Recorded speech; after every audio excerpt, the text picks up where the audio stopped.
Every time this is 2:00 meeting start. Okay, can I get one more, please? No, that would create a quorum. All right, let's call to order the Sparks City Council meeting for August 14th with a roll call. Mayor Lawson, Here. council members Abbott, Here. Vanderwell, Here. Anderson, Here. Bybee, Here. Dare, Here. City Attorney Duncan, Here. Acting City Manager Martini. Here. We have a quorum, thank you. Okay, let's move on to the invocation, Mr. Rajan Zed.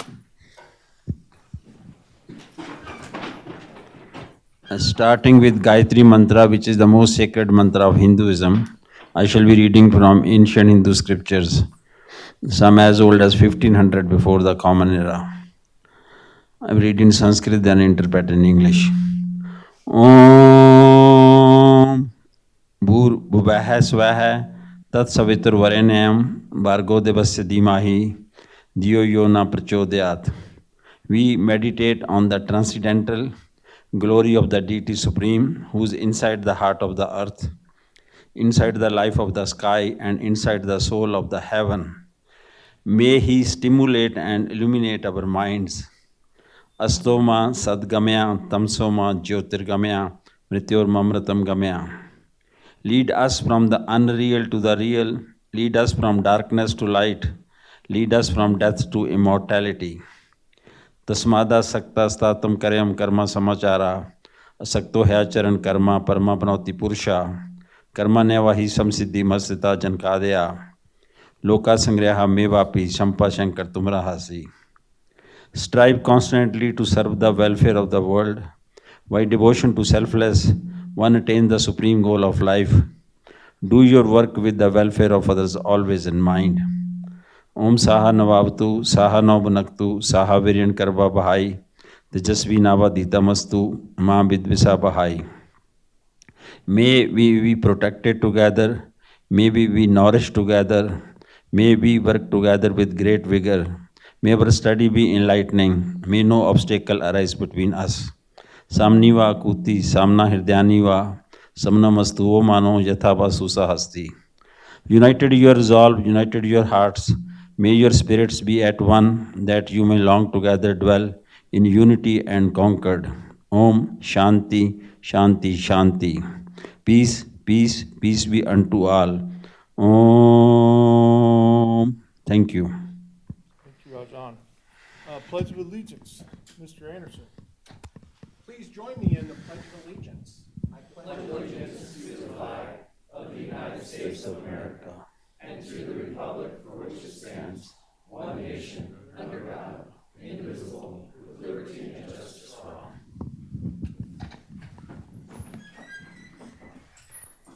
Okay. All right, let's move on to public comment. Mr. Rock Cole, followed by William T. Stewart.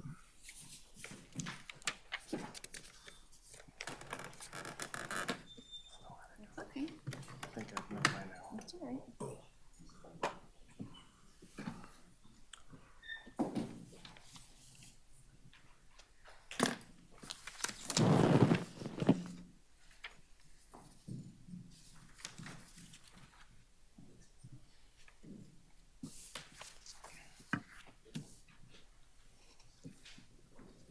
Good afternoon, City Council. My name is Rock Cole. I'm here to speak about the Five Ridges project, namely the redesigned slopes above my house.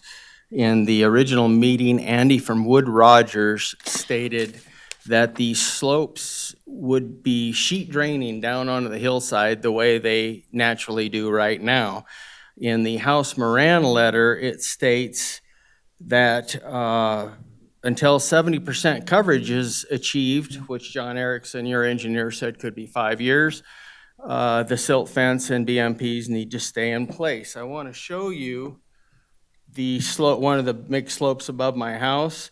This is the bottom of the slope. This is where the silt fence will run, right along that line right there. All this water's coming down. These are 5-foot contours that you're seeing going across here. So this line is much steeper than what it looks. The water's going to come down. It's going to hit that silt fence. And instead of going through it, because they work too good, and sheet draining down all this hill and being absorbed into that hill, it's going to go down. All this water here is going to join it, and the volume's going to increase, and it's going to come to that low point. At the same time, this water is going to be coming down to that low point. It'll then blow out the fence. It will be a channelized, muddy water flow coming in a place that's never had that. Same thing with this slope. This is the big slope above my house. This is my house right here, approximately. Same thing, it's gonna come down that fence. Instead of coming off onto this hillside like it should, it's gonna come down that fence to that low point right there. I'm showing you this because that's where it's gonna dump. I have multiple videos walking right through this area. You've seen several of them of water meandering off that hill, crystal clear water coming down. When I have a video of a channel of muddy water coming out of that spot right there, or maybe it could be a little bit to the left of that, I think it's going to just really strengthen my case. I want to read you something from the Truckee Meadows Regional Drainage Manual, and this is a quote. A landowner may make reasonable use of his land as long as it does not injure his neighbor. Another quote in there is a landowner should not be permitted to make its land more valuable at the expense of the estate of a lower landowner. That would be me. I don't understand why Granite Construction can riprap all those slopes down the expansion of the Pyramid Highway, top to bottom, side to side, and put a nice little ditch at the bottom of it too to drain the water off into the desert. And yet this massive slope, 3 times as big as any of the slopes on the Pyramid Highway, comes straight down to my yard with no consideration. All you have to do, and I've told you this, riprap that entire slope like those slopes on Pyramid Highway where they say 50,000 people drive a day, riprap them with fabric underneath, and the minute you're done, the silt fence comes down, it sheet drains the way it's supposed to, and everybody's good. Thank you for your time, City Council. Appreciate it. Appreciate you guys. William T. Stewart, followed by Mark Markel.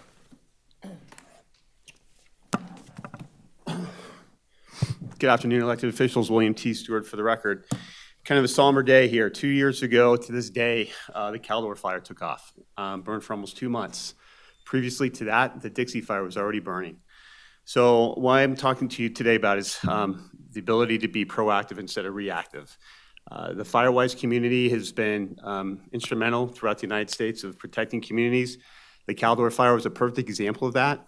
Christmas Tree Village, basically when that fire came over and crested the hill, it dropped down into that valley, and those flame lengths went from 50 down to 5 feet.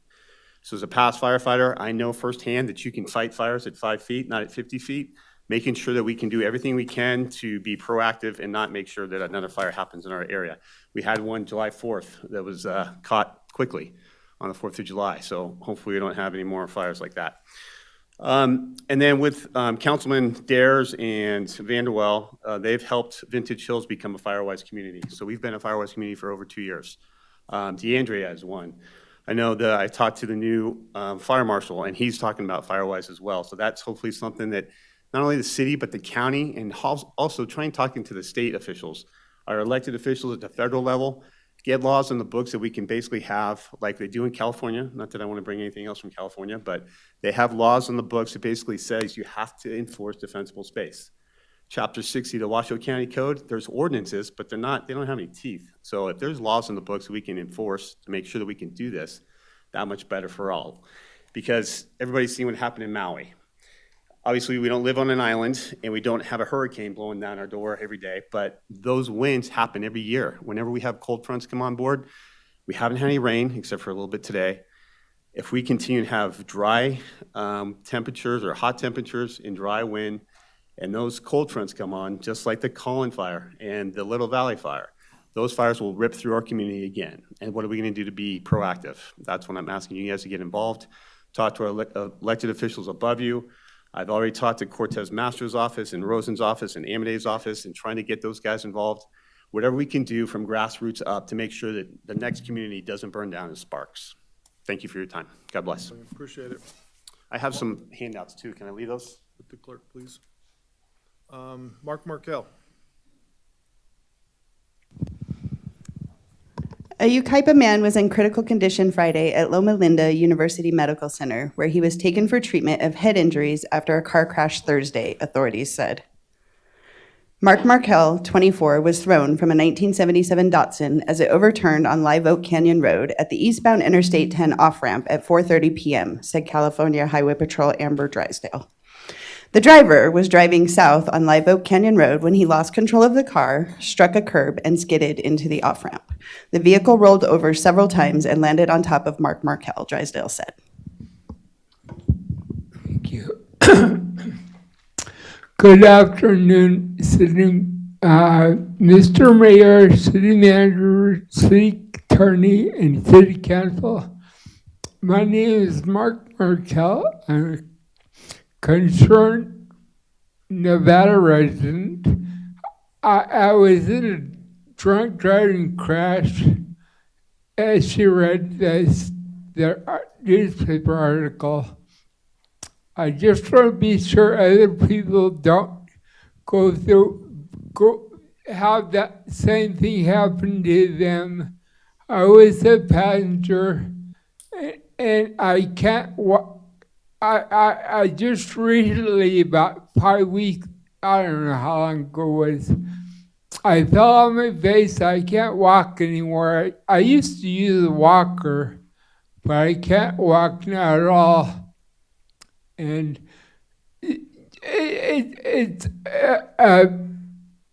people shouldn't get in the car with drunk drivers, and you shouldn't drink and drive. It ruins your life. It's been 30 years, or I don't know, 89, and I can't. I'm still suffering from the effects of it. And I just want to be sure other people don't do what I did and ride with the drunk driver. Thank you very much. Thank you, Mark. All right, anyone else in the public wishing to speak at this time? Seeing none, I'll bring it back to the dais. We'll move on to approval of the agenda. Mr. Anderson. Yes, I'd like to approve the agenda with the following amendment, and that is to remove item 9.5. Okay, I've got a motion. Look for a second. Ms. Vanderwell? Second. Got a motion and a second. Any further discussion? Seeing none, please vote. Motion carries unanimously. Thank you. Okay, looking for approval of the minutes. Mr. Anderson. Oh, wait, we're on the old one. Hasn't shifted. Are we stuck in computer jail? No, here it goes, here it goes. Mr. Dare? I move to approve the minutes of the Sparks City Council meeting for July 24th, 2023. Ms. Spivey? I'll second that motion. Okay, I got a motion and a second. Any further discussion? Seeing none, please vote. Motion carries unanimously. All right, moving on to item 7, announcements, presentation, recognition items, and items of special interest. Boards and commission vacancy announcement, Sparks Police Advisory Committee. Mr. Martini. Thank you, Mayor Lawson. There are 5 vacancies on the Sparks Police Advisory Committee, each for a 2-year term ending September 30th of 2025. The vacancies include 3 members at large, 1 business representative, and 1 multicultural representative. Members shall either be residents or business owners in Sparks. If selected, members must participate in a Sparks Police Department Citizens Advisory Academy and undergo a background check. Applications will be accepted until Friday, August 25th, 2023. Persons interested in serving on this committee should complete a community service application online at the City of Sparks website, www.cityofsparks.us/get-involved. Simply complete the volunteer application form and hit submit. Thank you, Mr. Mayor. Thank you. All right, item 2, presentation by the Reno Sparks Convention and Visitors Authority. We got the whole crew today. Was anybody back at the office? I want him to introduce the rest of the group too. I want him to introduce the Yeah, please do. rest of the team. Full screen and everything? Did you say you wanted to introduce them, or? Yes. I was gonna have you, introduce the other Yeah, of three that are course. with you. Of course, good afternoon, Mayor, City Council, appreciate you having us here. It's going too fast. fast there. My name is Ben McDonald. I'm the Senior Director of Communications and Public Affairs for the Reno Sparks Convention and Visitors Authority, RSCVA, also known as Reno Tahoe. I'm joined today with Vice President of Marketing, Christina Ernie, our Vice President of Facilities, Trent LaFerrier, and our Executive Director of Tourism Sales, Art Jimenez. So you probably mostly know us as the RSCVA. We're branded as Reno Tahoe. That's how we work to bring folks to the area to stay overnight. We'll touch briefly on what we do at the RSCVA in Reno Tahoe. This will be a little bit of a refresher and a little boring for Mayor Lawson and Councilwoman Bybee, who currently sits and have recently sat on our board.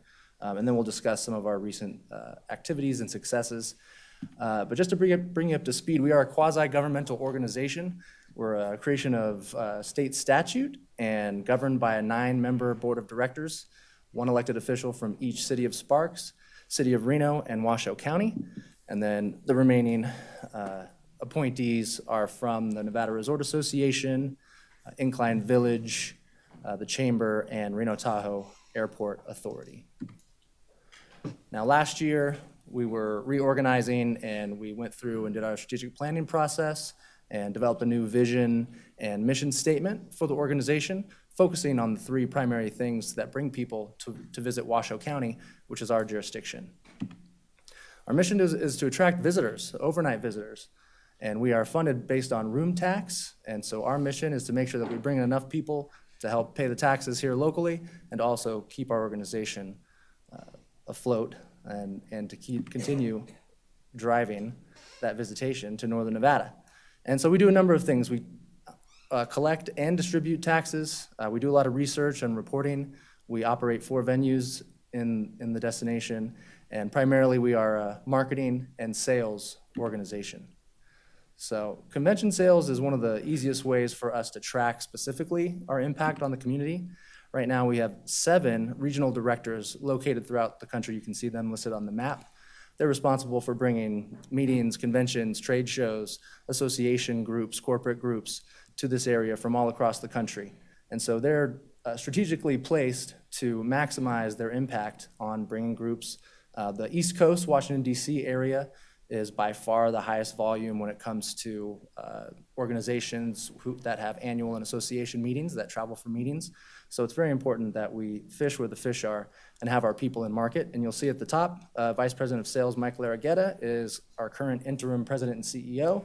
He is traveling for business, of course, as most salespeople do, and unable to attend today. And then you see Marcus Johnson, who is our development director. Basically, he's out getting leads 24 hours a day.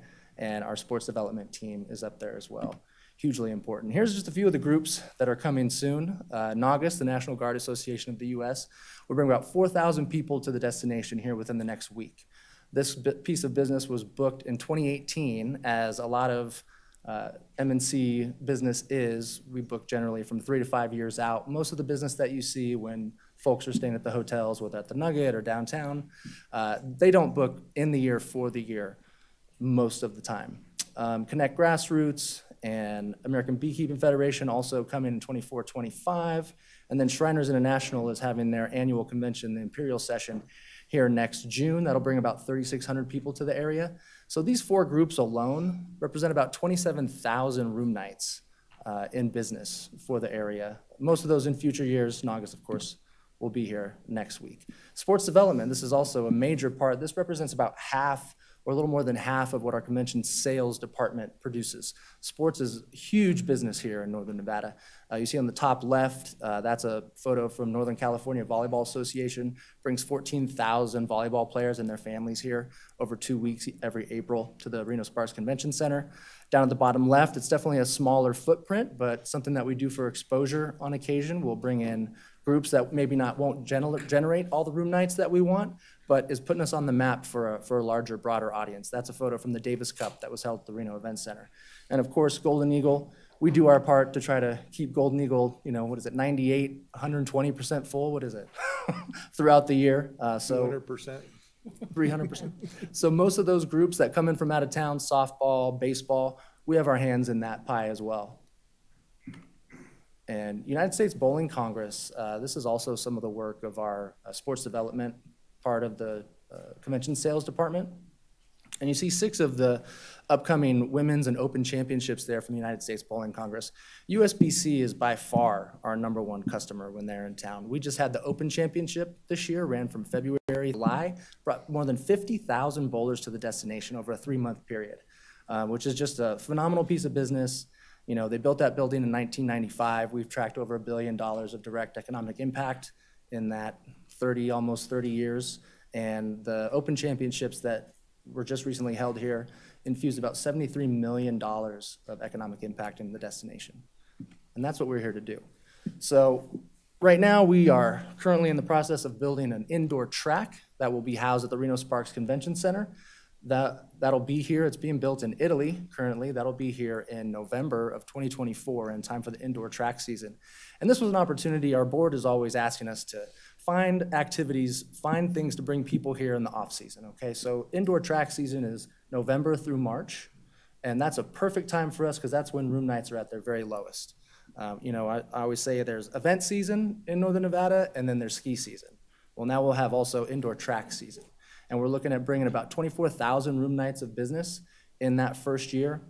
By year 2, we're looking at upwards of 50,000 room nights for that November to March period, which helps with compression for other hotels. But number one, it puts heads in beds and ups that room tax that we're trying to develop. It's a very interesting concept. It's a large upfront cost, but it's something that'll pay off over time. These tracks are built to last 10 to 20 years, as they have done in other destinations in the West. There's only 2 other tracks like this one in the Western United States. So definitely an opportunity for Reno Tahoe. And like I said, that is at the Reno Sparks Convention Center, which brings us to how we operate for the 4 major event venues in Northern Nevada. The Reno Sparks Convention Center has about 600,000 square feet of meeting space, and the RSCVA owns and operates that building. National Bowling Stadium and the Reno Event Center we manage on behalf of the city of Reno, who owns those properties. And Reno Sparks Livestock Event Center we manage also. That's a little bit more of a complicated arrangement between the state and how the county operates that. But we operate these on an annual basis every single day. We brought in about 85 newer employees last June when we took back over operations of these 4 facilities. We had tried a third-party management thinking that things would run a little bit more smoothly, and in the end, the board decided that it's probably better off if we just run this at home. So we do have a food operator. Aramark is our food and beverage management organization, but for the most part, the RSCVA employees are in charge of managing this building. Trent is in charge of managing these 4 venues. Marketing, Christina Ernie is in the house. This is a major part of what we do. As I said, primarily we are a marketing and sales organization. So everything from digital targeting, you know, we're always trying to locate new visitors, but also bring repeat visitors back to Northern Nevada. Social media, which you won't see in all this because I only have about 10 minutes, but we do regular media. We bring in fam trips for traveling media, but we pour about $7 million into the general marketing budget on an annual basis, and that's to identify new visitors and also bring back repeat visitors. And the number one thing we're trying to do is get them to our greatest marketing resource, which is our website, visitRenoTahoe.com. We're currently redeveloping a new website, which should probably be out sometime, hopefully this fiscal year. We run July through June. And so that's under current development as well, everything from events, restaurants, retail, what's going on in the outdoors, right? We cater largely to people who want to be outside, but also want a little bit of that city life, arts and culture. Everything that you can do or see, everything that locals do, which we find visitors when they travel someplace, they want to do what the locals are doing. So that's what we're offering through our website, visitrenotahoe.com.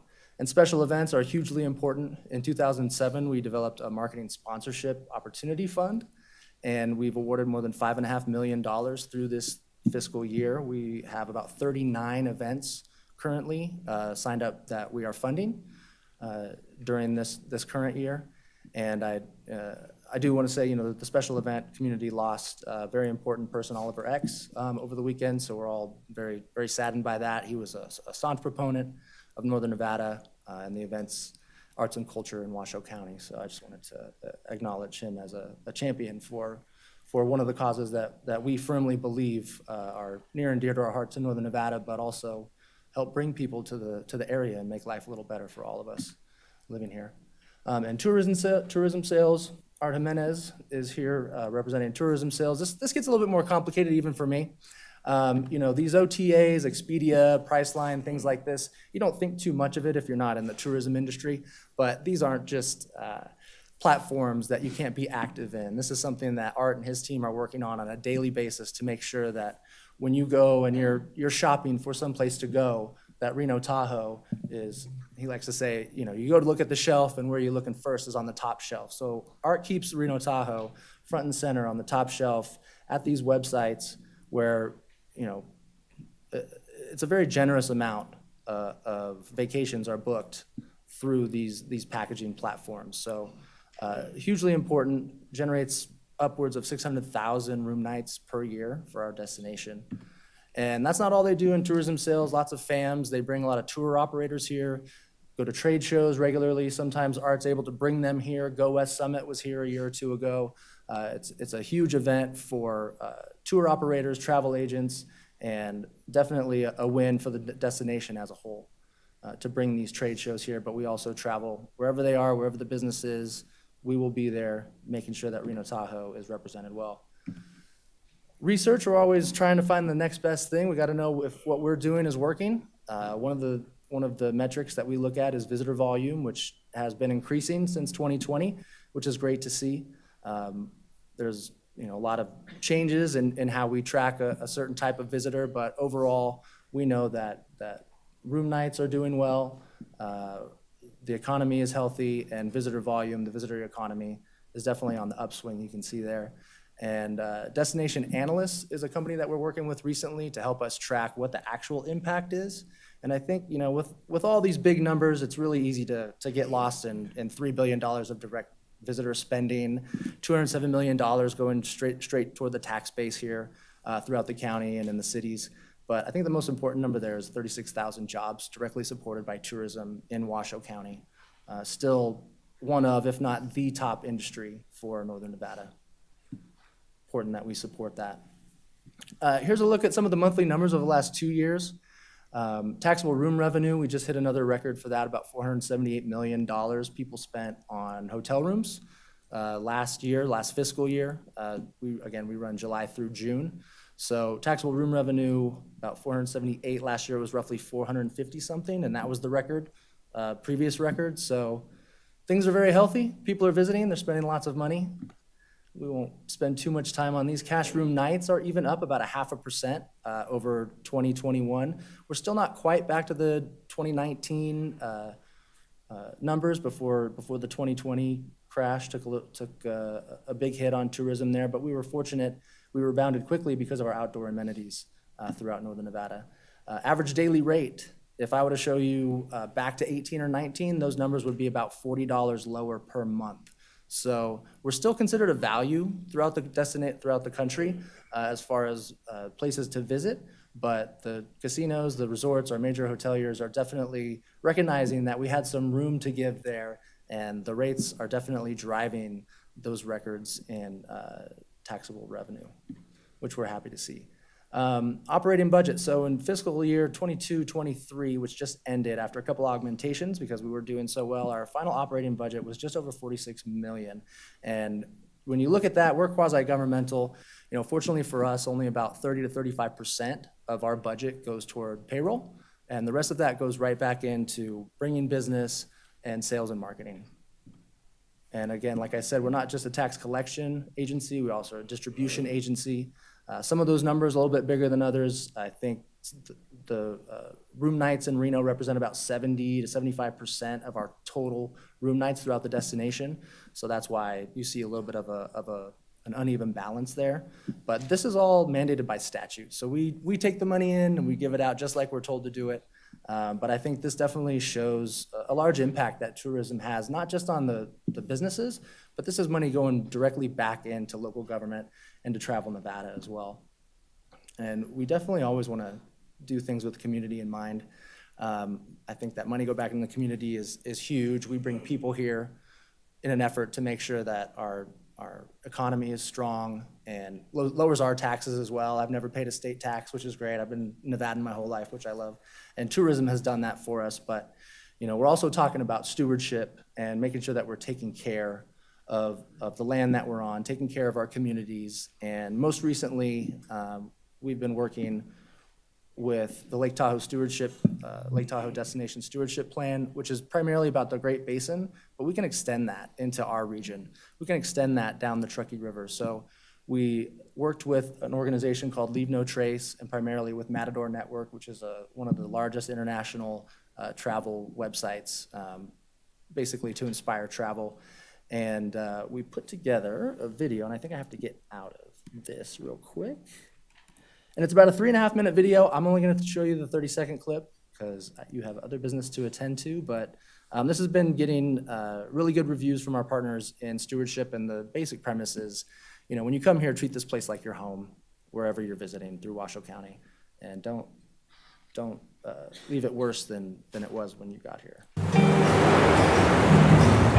I have never loved a place as much as I love living in Reno, and I really want to make sure that this gorgeous area is here for years to come. If you want to do your part when you're coming to the Reno Tahoe area, it's important to leave no trace, and it's pretty easy to do so. If you plan and prepare, you can bring a bag to throw your litter away in and make sure that it doesn't make its way into the environment. It's an area where I feel at home and hope to for many years to come.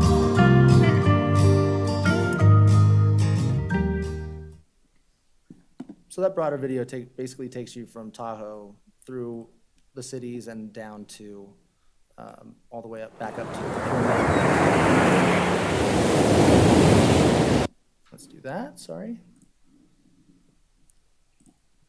Really feeds into our hope to be better community partners and to be a better place to work as part of our restructure, as part of our reorganization of our strategic plan and values in 2022. We laid out a set of values that basically shine a light on who we want to be internally and then also externally as Reno Tahoe in our community. And there's nothing more important on there than people. You know, sometimes we're forced to do the transparency part, but we try to do that up front as well. And that's about it for us today. Just wanted to give you a quick update. Thank you very much for the invite. Chair Bybee, chair of our board at the RSCVA. We appreciate everything you do for us. And we're all here if anybody has any questions. Ms. Bybee, go ahead. I just want to thank the team for being here, really working hard with them as we move forward. It's been a bit of a challenging year. We are in the search process for a new CEO. So that we picked a search firm and getting ready to roll on that. And in the meantime, we are holding down the fort, working together. I'm working really closely with the board and with Mr. Larraguetta, who's our interim CEO. And just community, when Ben talks about community partnerships, the university has been a prime partner with us. And that track that we actually authorized $5.1 million, big investment. But the return on that is going to be the university next year will host 6 meets, and the university is responsible for storing the track with ITS Logistics. So really taking really good care of that track and transporting it over to ITS, setting it up, taking it down. University's our partner in that and is very excited about potential of NC2A indoor track championships, AAU senior track, high school NIAA. The potential from November through March for the track is like a really exciting new chapter that we have. And when we do have our other community partnerships on our special events subcommittee, we have representative from the university, Patricia Richards. We also have Reno Aces, Chris, the new general manager, and then we do have an opening we've got to fill with the art community. They were active in a new opportunity fund that we planned $500,000 in an opportunity fund, and we're actually going to use the opportunity fund towards this track because we were looking for new events. Well, this will give us multiple events. So for 2 years, we're going to use that $1 million towards the track because the amount of visitors and like Ben said too, I think people don't realize that they think, oh, it's just tourists. But it impacts all of us because it impacts your taxes. It impacts quality of life. It impacts you directly because of the economic impact, just like Golden Eagle is room nights that come to our CVA, but it's also the economic impact of, Golden Eagle is what, $28 million a year to the community and to every group that comes in for a track meet, for a convention, benefits us directly in the community. So I just want to thank the team for the work. Thank you for coming and presenting today. And excited for moving forward. I've got 3 brand new board members because our board rotates. So we have 3 great new board members and we'll have a new CEO soon, starting that search. And thank you guys for all you do. Thank you. Mr. Dare. Yeah, thank you for the work, and I'm kind of excited to see that indoor track. One question I do have, is that going to be for locals to use as well? So that, I have another question, though, that also, obviously, we don't love that it says Reno Tahoe and not Sparks, so I'll just tell you the elephant in the room, but I'll even get that. But I do have a question, though. So it'd be great if we could see some stats of how much room tax do we have come in? How much of that comes back into, well, now I saw how much we get. That doesn't show me, that's not an accurate number. That's how much money that we get out of that whole large sum.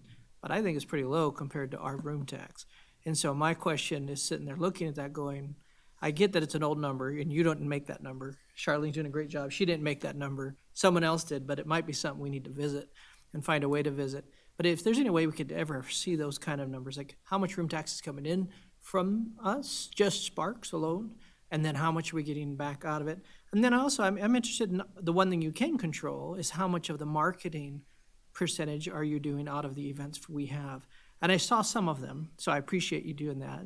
And I'm assuming that's not just for the video you're showing us, whatever. But this is the kind of stuff I'd be interested in knowing, because at some point, we probably need to look at the equation again. And we've grown quite a bit, and we have tons of events, and we do create a lot of room tax. So I just said a lot of things, but there are things that I think would help us understand what's happening. Certainly, yeah, I would say, all the stats, so our districts within Washoe County are broken up on the room tax, so that's all available on our monthly reports for room tax. So we have that information readily available. We'll get that sent over to you. As far as the events in Sparks, we are actively promoting the events in Sparks. We fund them. The ones that apply and qualify, we fund almost all that apply, as long as they meet the qualifications, because we do understand that what the perception has been, I think, in the past, and we want to make sure that we're representing all the organizations throughout Washoe County, and primarily for us, it is Reno, Sparks, and North Lake Tahoe. It gets a little complicated around the lake, and we don't really do a lot of Lake Tahoe messaging as much as you would think anymore, because they're saying, hey, send us fewer people. So we're saying, all right, well, that leaves us more space for us to promote the Truckee Meadows and Reno and obviously the city of Sparks. But I do appreciate that. Ms. Bybee is sure to push us along anytime she thinks Sparks is not getting their fair due. I don't question that. On the track, though, is that something that schools have access to, or is that mainly I can't say for sure, because things are still kind of in the works. The intent for it, now if there are high school competitions that are local, that is definitely something that it will and can be used for. We're looking at potentially even middle school, high school, collegiate, whether it's a national championship or the University of Nevada home meets, seniors, masters, those types of competitions. As far as allowing the general public on the track, that can get problematic. So I don't know that there's a plan for that right now, simply because these things wear out and they break down, and we want to make sure that they're getting the proper use. I'm not saying that's not in the cards. I'm not sure that is going to be part of the plan eventually. The S is silent in RSCVA. Still. Anyone else? You Thank ever you. me to be silent? I refuse. Thank you all so much. We appreciate Thanks, your time. Ben. Thank you guys for coming too. I'm glad you found your way over to Sparks. I live here. He lives here. Oh, okay, I'm giving you a hard time for nothing. Sorry, Ben. And Trent does Oh, too. Trent does too, Half okay. of the team's sitting there. All right, I couldn't give you too much of a hard time. I apologize. All right, let's move on to consent items. Anyone wishing to pull a consent item? If not, I'm looking for a motion. Mr. Anderson. Move to approve consent items 8.1 through 8.6 as submitted. Ms. Vanderwell. Second. I got a motion and a second. Any further discussion? Seeing none, please vote. Motion carries unanimously. All right, now, general business. 9.1, consideration, discussion, and possible confirmation of the mayor's appointment of the City of Sparks Planning Commissioner to serve the Truckee Meadows Regional Planning Commission for a term beginning effective immediately and ending June 30th, 2026, from the following pool of applicants listed in alphabetical order: Carl Nieberling, Evan Pritzos, Mike Rawson, Ricky Rodriguez Elkins, and Steven Sperber. And my choice was Carl Nieberling. Mayor, just Jim Rundle, City Planner. That was the Planning Commission's recommendation to you. Thank you. Well, that's who that's who I'm putting forth. How's that? So, with that, I'm looking for questions or a motion. Anybody? Ms. Vanderwell. I move to confirm the mayor's appointment of Carl Nieberlin to serve on the Truckee Meadows Regional Planning Commission for a term effective immediately and ending June 30th, 2026. And Mr. Abbott. Second. I got a motion and a second. Any further discussion? Seeing none, please vote. Motion carries unanimously. All right. 9.2, consideration, discussion, and possible ratification of the city manager's decision to approve a change order number 1 to an approved contract AC 5942 with FW Carson and the Glen Meadow Storm Drain Project PWP #WA-2023-113 in the amount of $116,203. Good afternoon, Mr. Mayor, members of council. For the record, my name is Ashley Elson. I am Senior Civil Engineer for the City of Sparks. The item I have for you today is for the possible ratification of the city manager's decision to approve the change order number 1 in the amount of $116,203 for the construction contract with FW Carson on the Glen Meadows Storm Drain Project. Due to some unforeseen conditions in the field, NV Energy had to, we had to complete extra work for the NV Energy primary and secondary power main relocations, thus adding some cost to the construction. And per our reimbursement agreement with NV Energy, this will be no additional cost to the city. NV Energy is picking up all the additional costs due to their extra work in the field. With that, staff recommends approval, and I can answer any questions if you may have any. Questions from the council? Is this part of the reason why this is taking so long? Yes, this part of this work for NV Energy did add some additional construction days to the project just to make sure all their stuff got out of our way for our gravity systems. All right. I'm looking for a motion. Mr. Dare. I move to ratify the city manager's decision to approve change order number 1 to contract AC 5942 in the amount of $116,203 with FW Carson Company for the Glen Meadow Drive Storm Drain Improvement Project, PWP, #WA-2025-113. I didn't bring my glasses, so it's actually really hard to read this right now. 2023. not Sorry, 2025. 2023-113. Yep. Thank you. Okay. Mr. Abbott. Second. I got a motion and a second. Any further discussion? Seeing none, please vote. Motion carries unanimously. Thank you, Ashley. Thank you. 9.3, consideration, discussion, and possible approval of a grant contract AC 5973 with the Food Bank of Northern Nevada, Inc., and to provide up to $300,000 towards the purchase of real property located at 2244 Audi Boulevard, Sparks, Nevada, APN 026-442-11, in furtherance of the Audi project.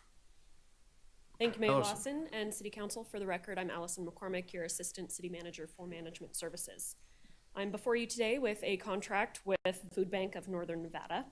As the council knows, the City of Sparks received approximately $16.2 million under the American Rescue Plan Act, or ARPA, and ARPA funds could be used for addressing the public health and economic impacts from the COVID-19 pandemic.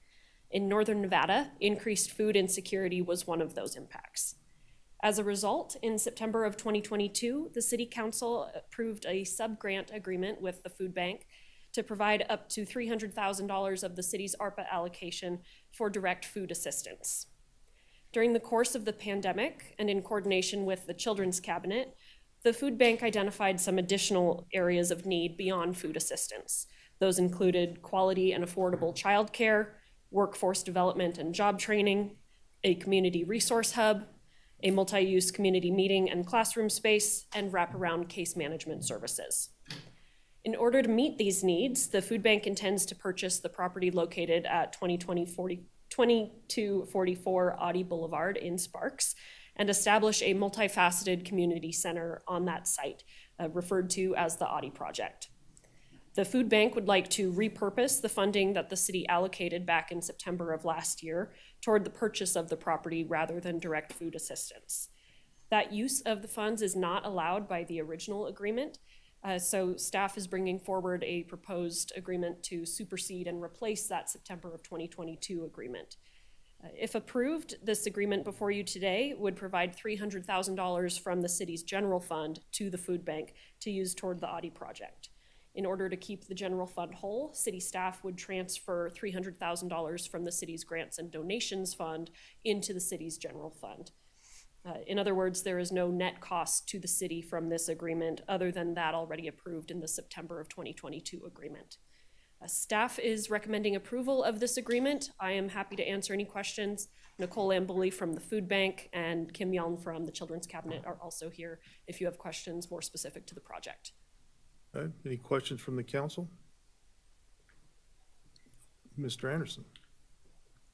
Actually, had some questions on the childcare side of it, and I was just curious if we could hear some of the details of what the plan is over there.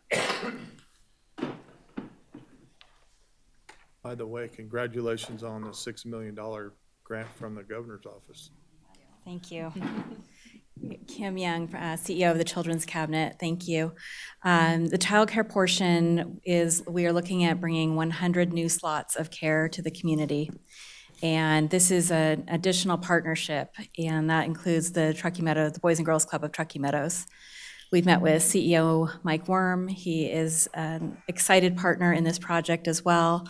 High quality care is an integral part of our workforce, and this is a huge opportunity to bring a number of slots, increasing our capacity at a really high level of care. High quality care is a really important part of this equation too, because we need to give our kids in that 0 to 5 age group the best chance at success, and high quality care is a way to get there. And thank you for clarifying that, because that's one of the things that I hear. One of the biggest concerns from residents in Sparks is having affordable or even available childcare. The services you guys be able to help with there would be incredible. Then a little bit more, if you could tell us about the career development or job development type training that you're going to be doing. It's kind of multifaceted. So the Children's Cabinet has a history. We've been providing workforce training for young people and young adults for a number of years.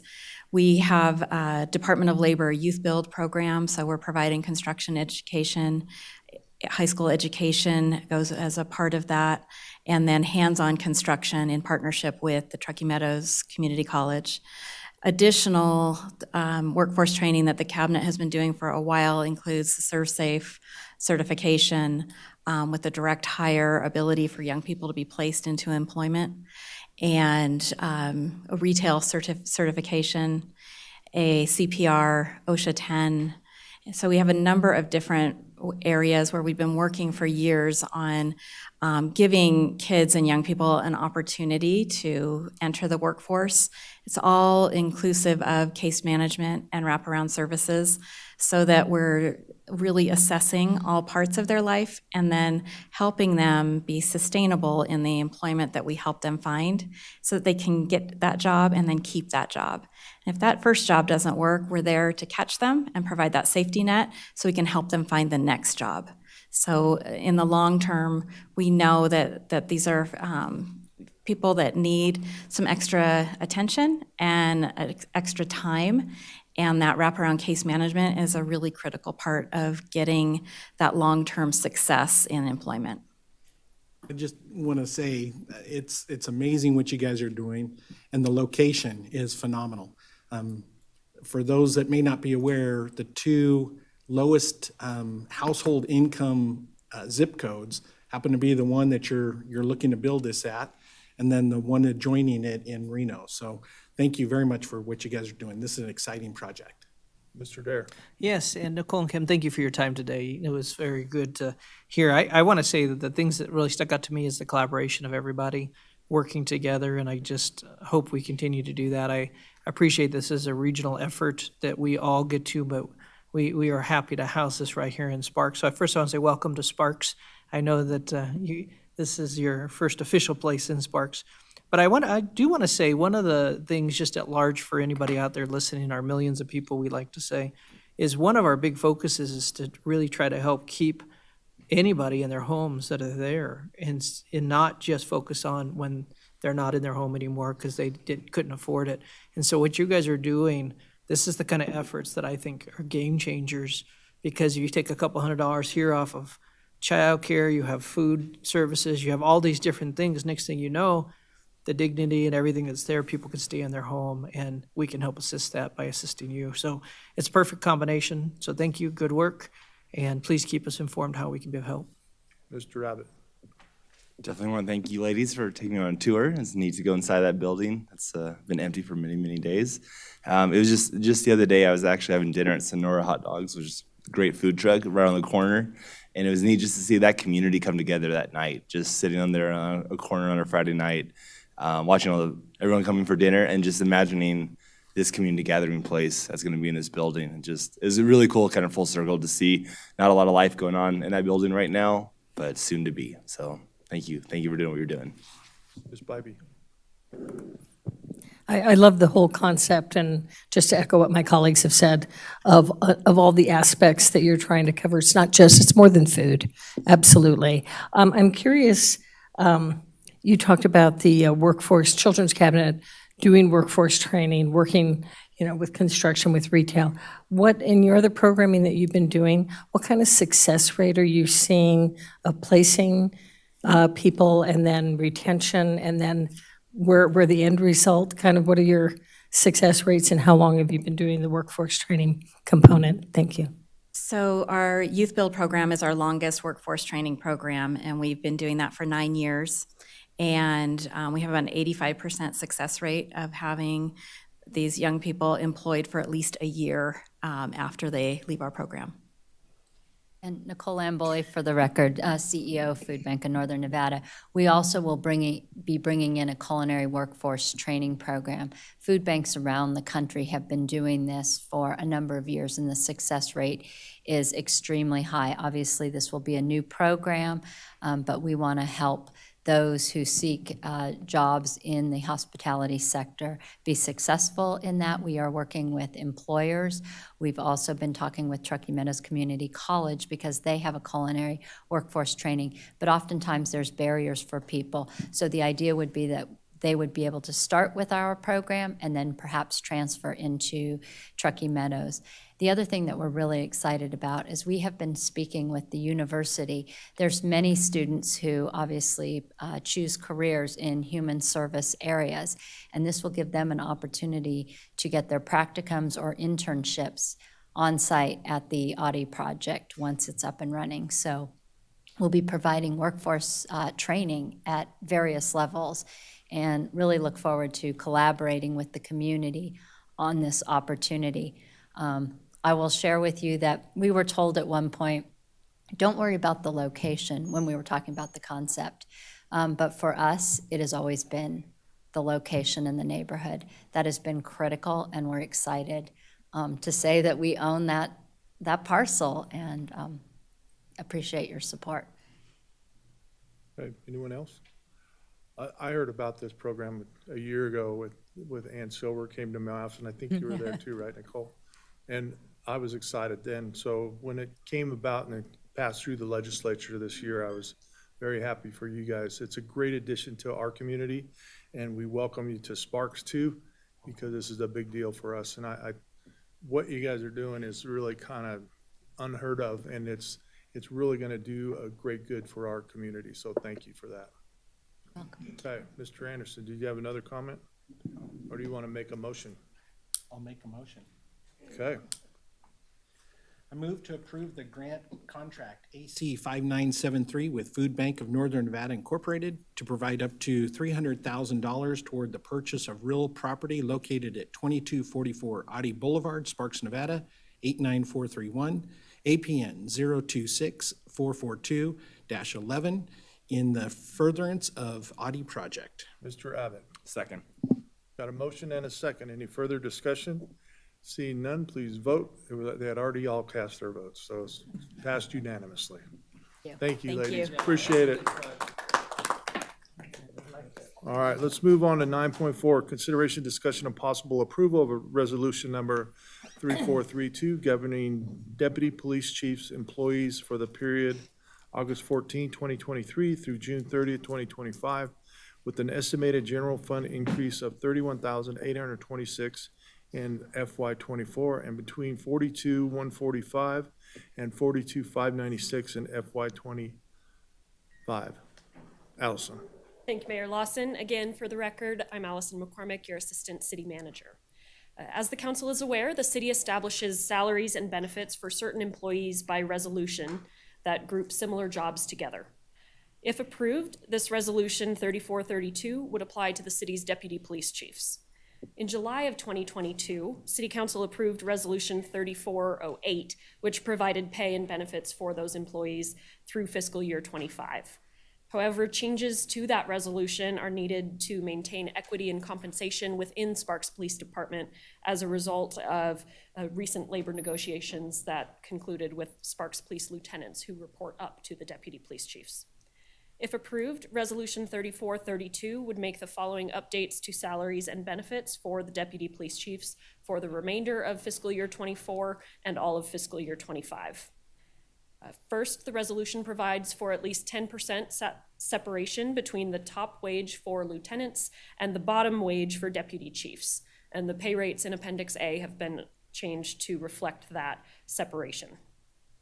That change is expected to increase costs by $14,720 in the remainder of fiscal year '24 and approximately $17,000 in fiscal year '25. Second, the resolution would increase education incentive pay for deputy chiefs with a master's degree from 9% of their base pay to 10% of their base pay, which is consistent with the lieutenant's agreement. That would increase the city's costs by approximately $5,000 in the remainder of fiscal year '24. Third, the resolution would automatically increase deputy chiefs' longevity pay to match any future increases to the lieutenant's longevity pay. Currently, their longevity pay is the same, and this would just add language to automatically keep them the same over time if the lieutenant's pay is increased in the future. So there's no direct cost at this time with that change.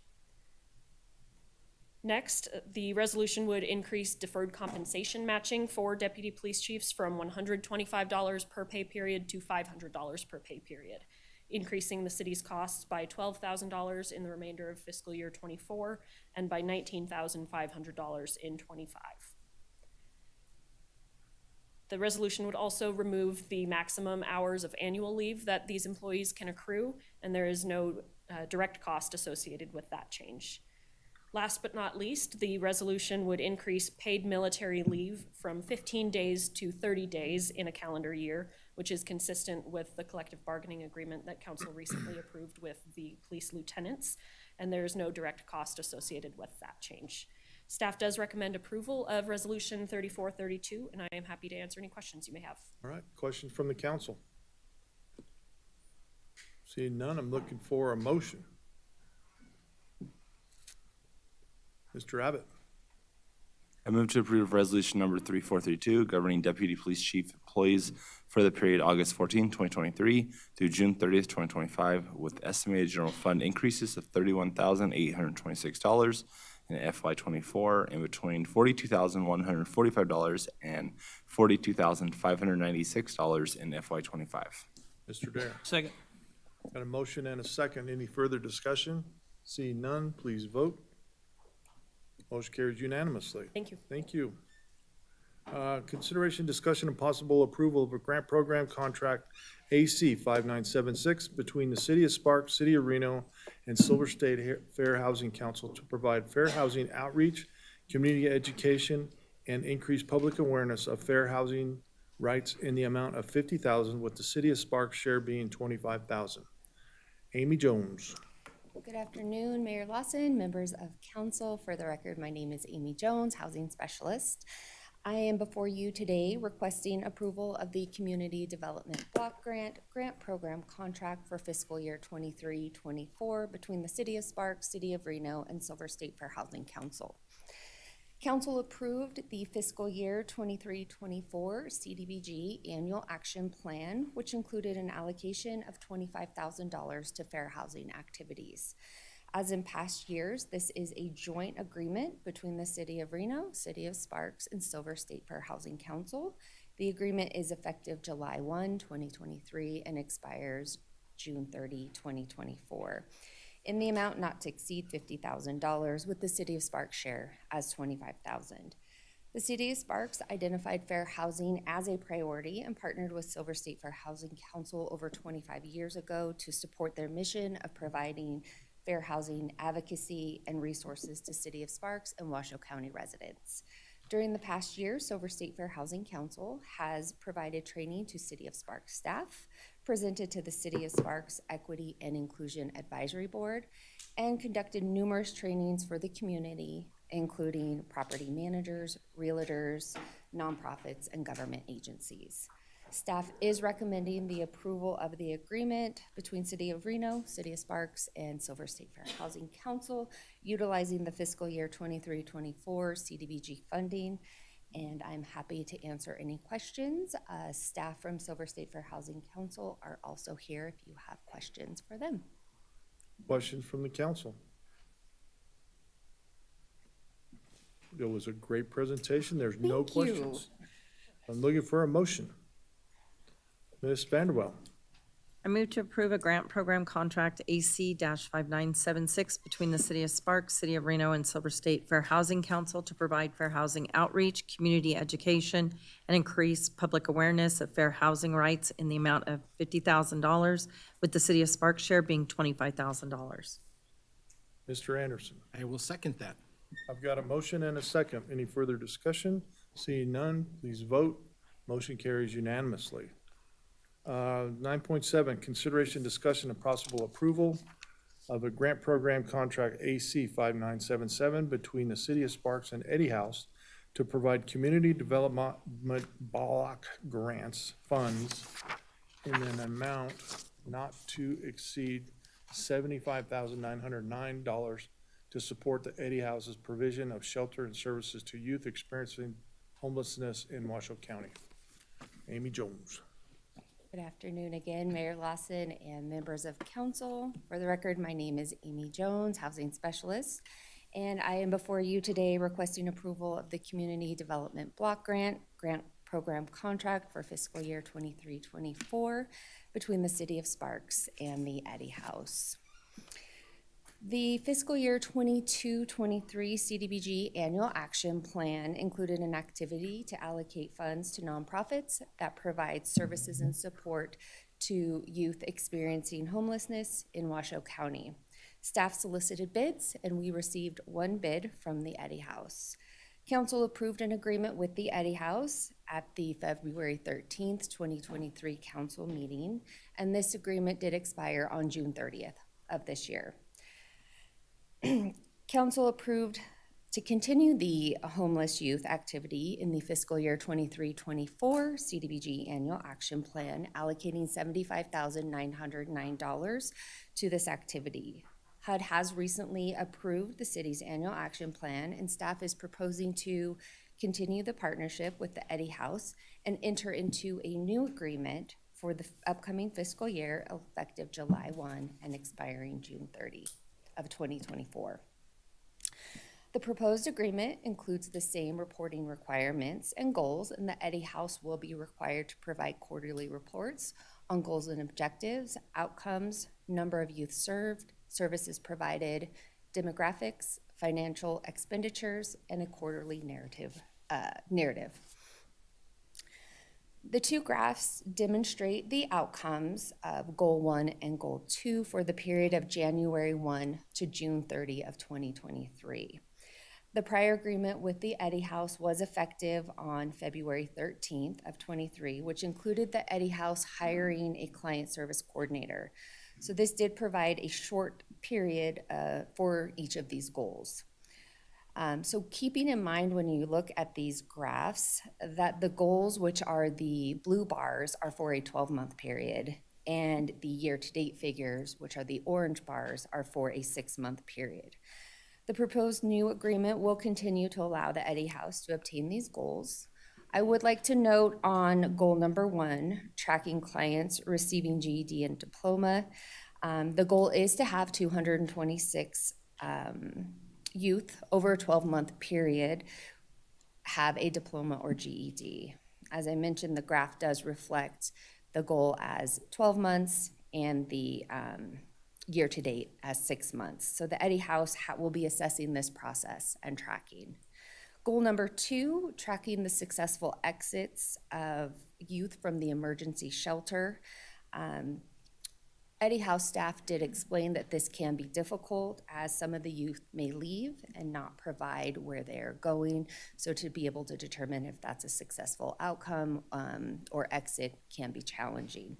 But again, the Eddy House will be assessing this process and the tracking. I would like to note the 48% of the youth that completed the community living program exited successfully and moved into transitional living programs, their own apartment, with a roommate, or with family. During the reporting period of April 1st to June 30th of 2023, the Eddy House served 222 youth, and the Eddy House highlighted that they provided 4,043 bed nights, 2,063 showers, and 7,795 meals. During the reporting period of April 1st to June 30, the Eddy House provided the gender and racial breakdown of the 222 youth served.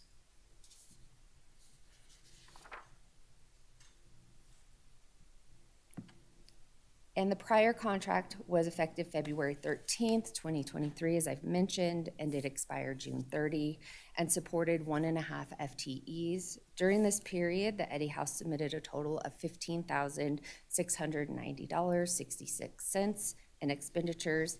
And if approved, the Eddy House anticipates expending the full 23-24 award. Not only does the Eddy House provide the resources on the screen, they provide a safe and supportive environment for the youth experiencing homelessness in Washoe County. I did want to share the Eddy House provided a success story in their quarterly narrative regarding a youth that came to the Eddy House in December of 22 after recently turning 18 and leaving an unstable home environment. She entered the community living program, as well as began participating in therapy services and case management. Eddy House staff worked with her school counselor and social worker to support her in completing her senior year of high school, which included ensuring she had transportation to attend her classes. Through the programming provided by the Eddy House, she graduated with a high school diploma, outstanding academic achievements, and is enrolled to attend TMCC in the fall. The recommended motion is listed on the screen. That concludes my presentation. I'm happy to answer questions, and we do have staff from the Eddy House as well, if you have questions for them. Come up, Trevor. Mr. Dare. Yeah, thanks for coming, Trevor. Absolutely. I think we've been on schedule to meet like 3 times, and it hasn't all worked out, so I look forward to coming on over. One of the questions I have, I know during COVID, obviously, a lot got shut down and shifted and moved around. It's just project-wise, I know you have people that come and they can show up at night, but they also have people who jump into a project. What are the two that you have? I know you have those 2 different programs going on. Is that still the way it's active now, that you can have drop-ins every night? Not a problem? Yeah, so Trevor Macaluso, CEO of Eddie House, for the record. Thank you for the question, Councilman Dare. So we operate a 24-hour drop-in center and emergency shelter. So youth at age 18 to 24 can stop by anytime, and they can have a bed to sleep at night or receive any of our day services, which includes many of the services that Amy had on that previous slide. And then we have that 6-month life and workforce skills program, which is the community living program.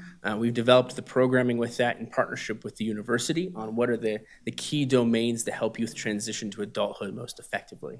And then after that, we have our transitional housing program. And you still serve the 18 to 24? Still 18 to 24. Perfect, thank you. Okay, anyone else? Trevor, you're doing great work. Doing great work. Your people are awesome over there. And every time I go there, I'm more impressed by the way things are running. So, Miss Pivey. I didn't want to cut you off. Sorry. No, you go ahead. I'm very proud of what they're doing over at the Eddie House.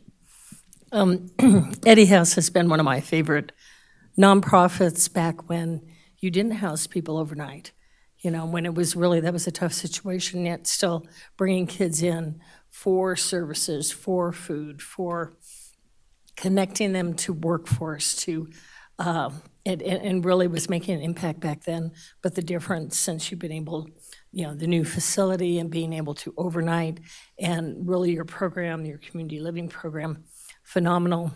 And really the statistics, and I can't remember them, and you probably can give them to me, of when you intervene at this age, this young age, what is how much are you cutting the chance that person will be lifelong homeless versus obviously somebody my age or 40 or 50 homeless, getting them off the street and going through wraparound services? What is the difference? What is the impact if we're able to get services to these kids? Can you give me those numbers? Because they're astounding. Yes, I can. Thank you again. Trevor Macaluso, for the record. So HUD reports that if you have a young individual who is housed by the age of 25, they're 80% less likely to become chronically homeless. And a chronically homeless individual, according to HUD, costs the community between $30,000 and $50,000 a year in arrests, emergency room visits, and other social services. So by doing that, not only are we changing that individual's life, but we're saving the whole community funds as well. Okay, anyone else? All right, well, I'm looking for a motion.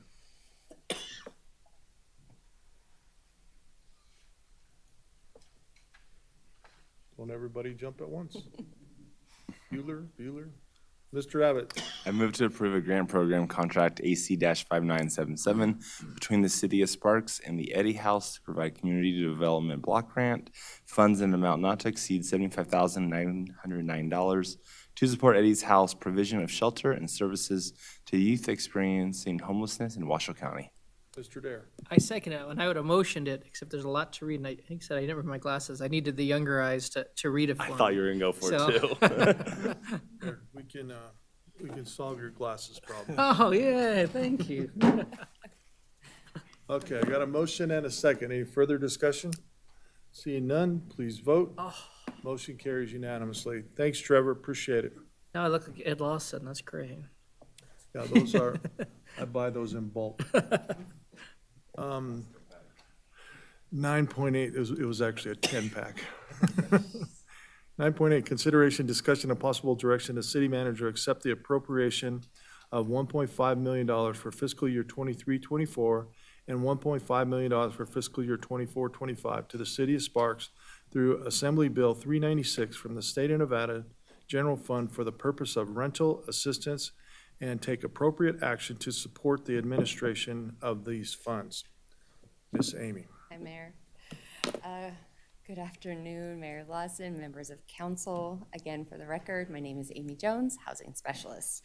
I am before you today requesting council to provide direction to the city manager to accept the appropriation of $1.5 million for fiscal year 23-24 and $1.5 million for fiscal year 24-25 to the City of Sparks through Assembly Bill 396 from the State of Nevada General Fund and provide direction to support the administration of these funds. Assembly Bill 396, or AB 396, was passed during the 82nd session of the Nevada Legislature and became effective July 1st, 2023.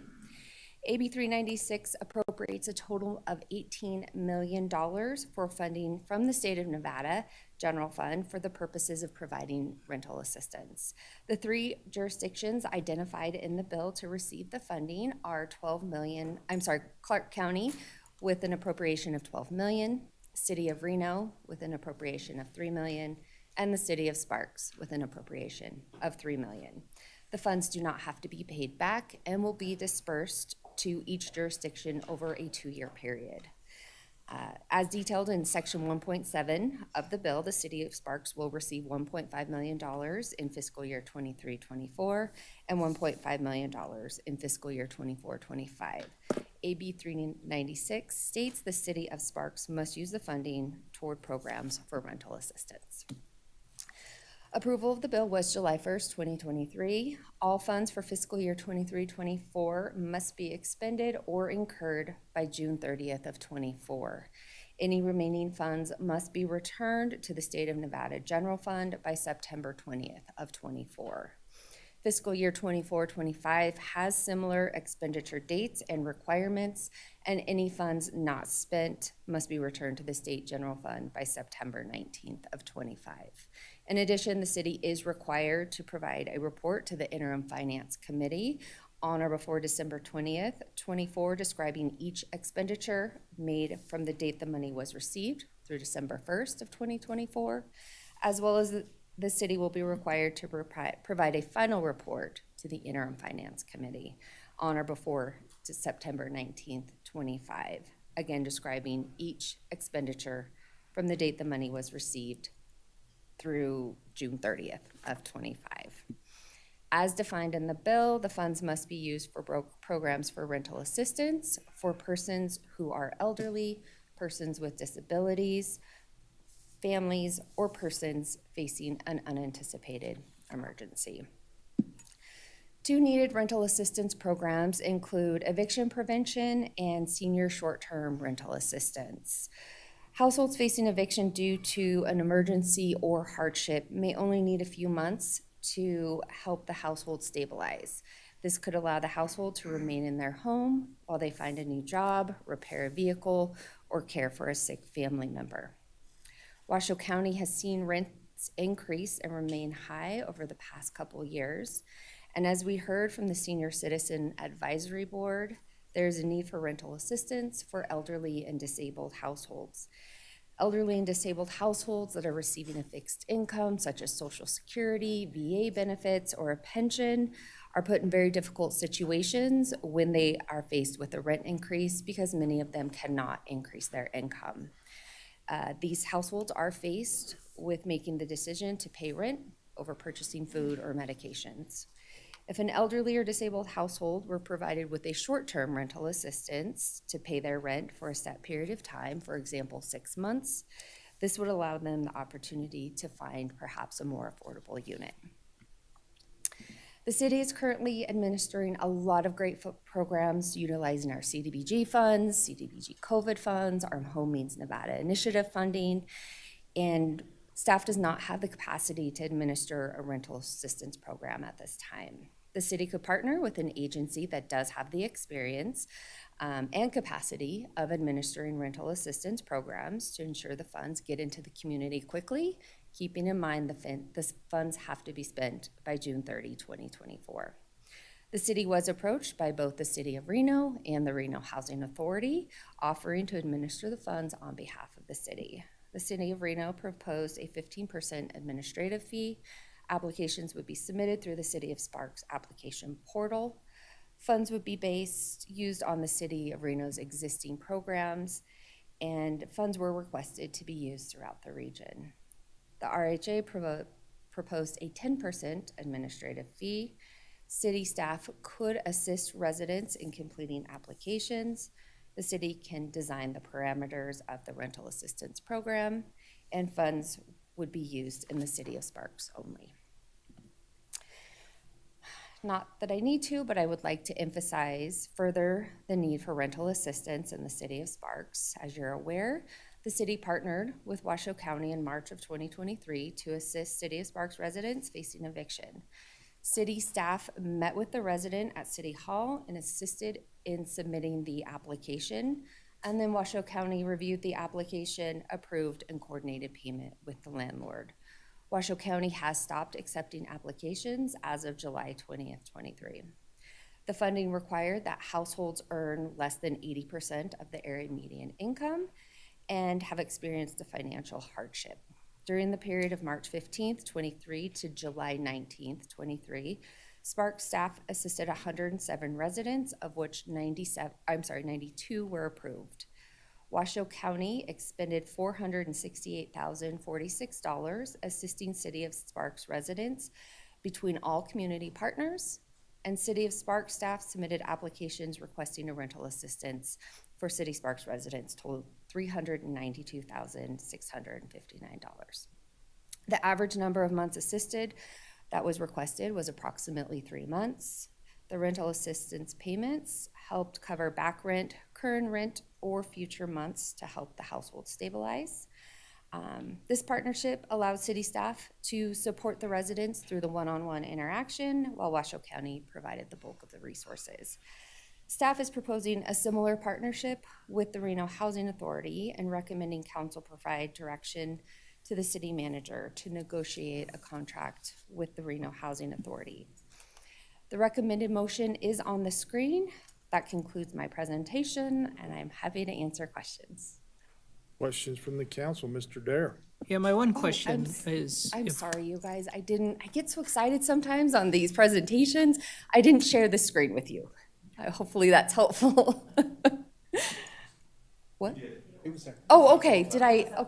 Oh, okay. Sorry. Yeah, we got to see it. Sorry. You did really good.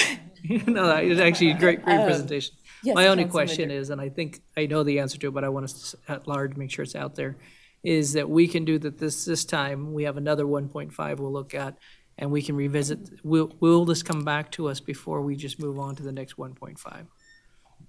Thank you, Councilman Dare.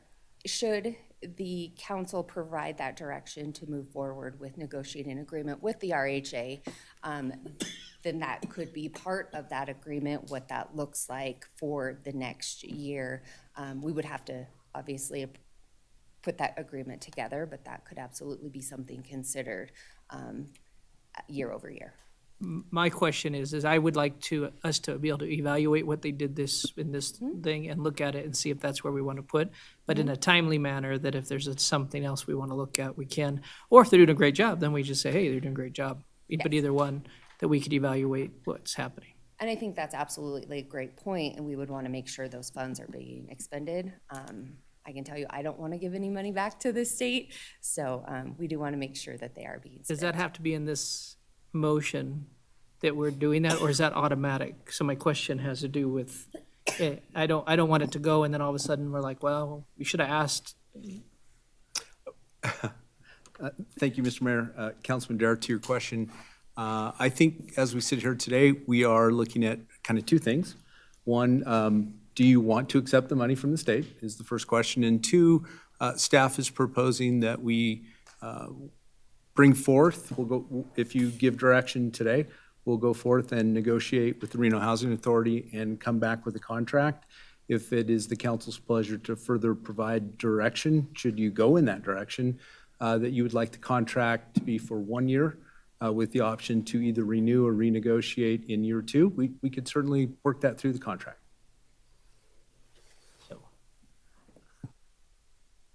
Mr. Anderson. Amy, thank you very much for bringing this to us. It's always nice to look at significant amounts of money that we get to put into the community. I have a couple questions.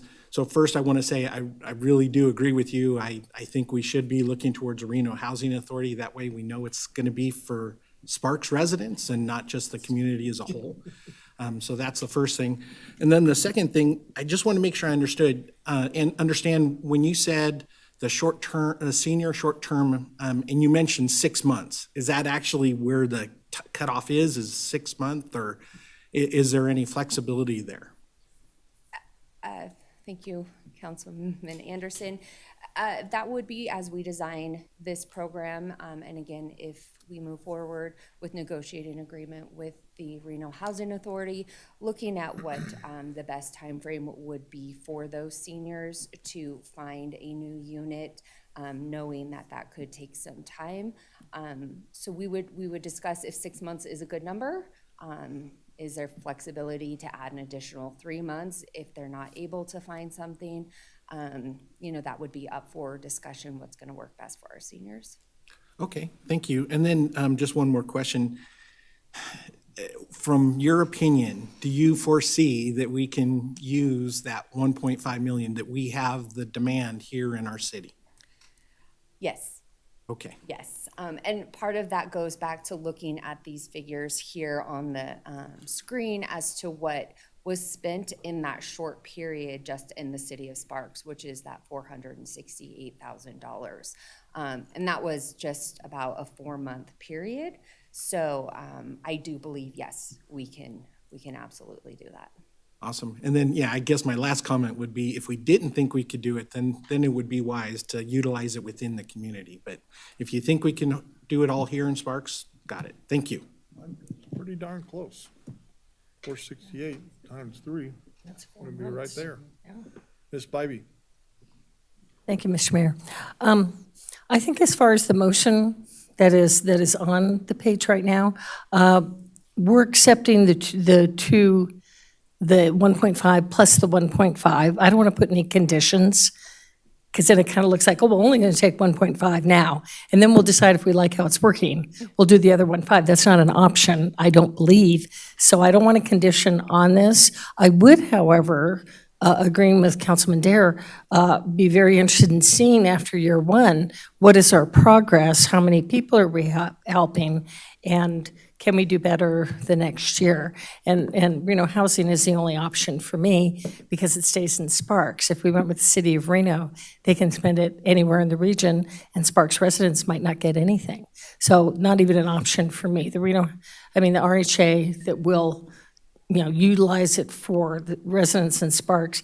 And we've heard loud and clear from our seniors especially, how critical that with rents raising, how much of an impact that has on them. So I really would more ask for the ability to come back and give us data the next year, but today, for the purpose of this motion, I think I definitely want to look at accepting it and moving forward and developing a contract with RHA for the 2-year program. Thank you. Okay, anybody else? Okay. Mr. Dare. I'm willing to make a motion. Those classes working for you? They by are, now? thank you. This is amazing, I can see. But there's 2 things that was just said, and I want to make sure, I think we're saying the same thing. I'm almost positive we are, Ms. Bybee and myself. So I'm happy that we go forward 1 year. My question is, should we put this in there to make sure it is? But if we go for a 2-year, then that obviously takes care of 2-year contract. So we should put it in there if that's the case. Or do we not need to put in the amended?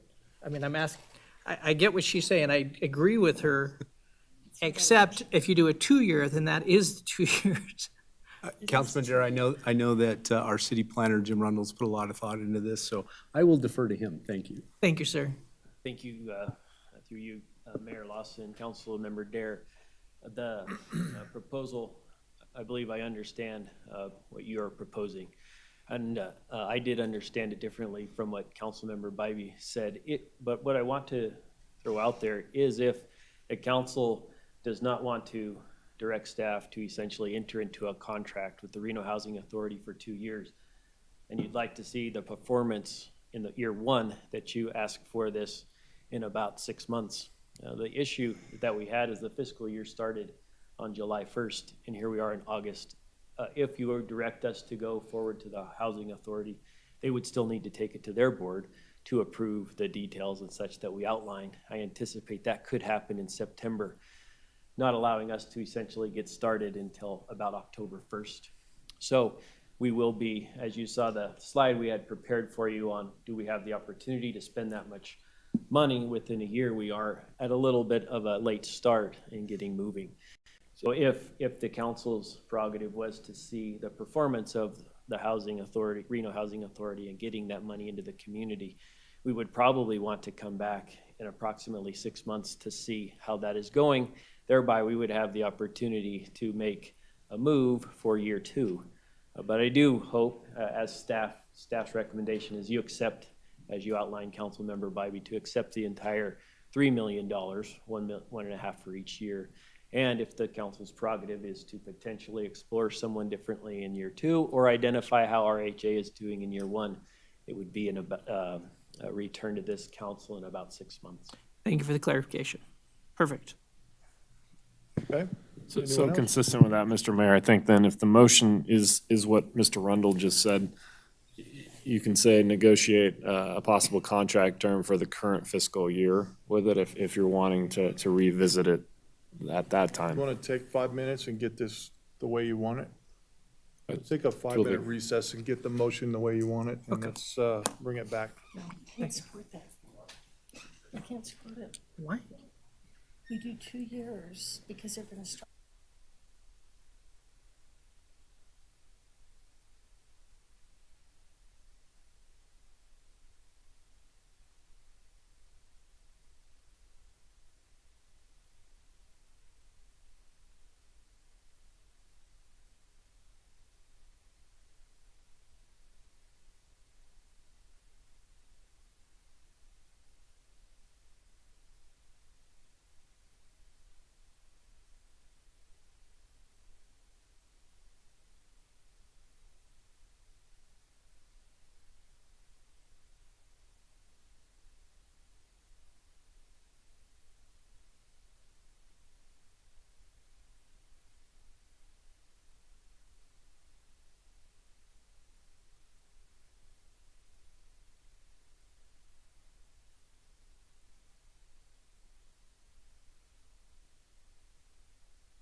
Order, it seems like we have a motion now for Mr. Dare.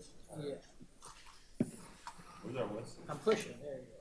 And I have glasses. I move to direct the city manager to accept the appropriation of $1,500,000 for fiscal year 2023-2024 and $1,500,000 for fiscal year 2024-2025 to the city of Sparks through Assembly Bill 396 from the State of Nevada General Fund for the purpose of rental assistance and negotiate possible contract with the Reno Housing Authority to support the administration of the funds, period. Mr. Abbott. You mean Anderson? The other A. No, excuse me. Mr. Paul Anderson, not Mr. Donald Abbott. Yeah. I will second the motion. I could have swore it said Donald Abbott there. Any further discussion? Seeing none, please vote. Motion carries unanimously. Thank you very much.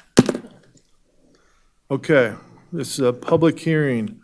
Consideration, discussion, and possible adoption of resolution number 3430, authorizing the transfer of 75% or $4,986,751.66 of the city's 2023 private activity bond capacity allocation of $6,649,02.22. Don't forget the 22 cents.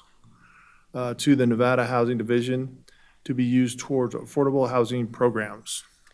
Mayor Lawson, I would like to request to present items 10.1 and 10.2 together, if I may. Perfect. We will take two different motions, but we'll hear them together. Yes, please. Good afternoon. Mayor Lawson, members of council. For the record, my name is Amy Jones, housing specialist. I am before you today to recommend the transfer of the city's 2023 annual allocation of private activity bond cap. Each year, the city of Sparks receives an allocation of private activity bond cap. The city's allocation for 2023 is $6,649,002.22. Private activity bonds are tax-exempt bonds that provide financing for qualified projects or programs. The city does have two options. The first is to transfer the city's bond cap to an entity that is requesting to use the private activity bond cap for a qualified activity, and examples may include infrastructure improvements, utility projects, and affordable housing projects or programs.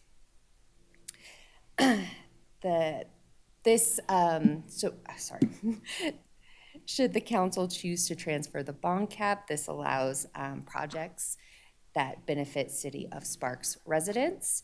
The entity would be familiar with the bond process and would have a project ready to implement. If the city chooses not to transfer the private activity bonds, it will automatically revert back to the Department of Business and Industry at the end of August. The state will determine how those bonds will be used, and they can be used anywhere throughout the state of Nevada.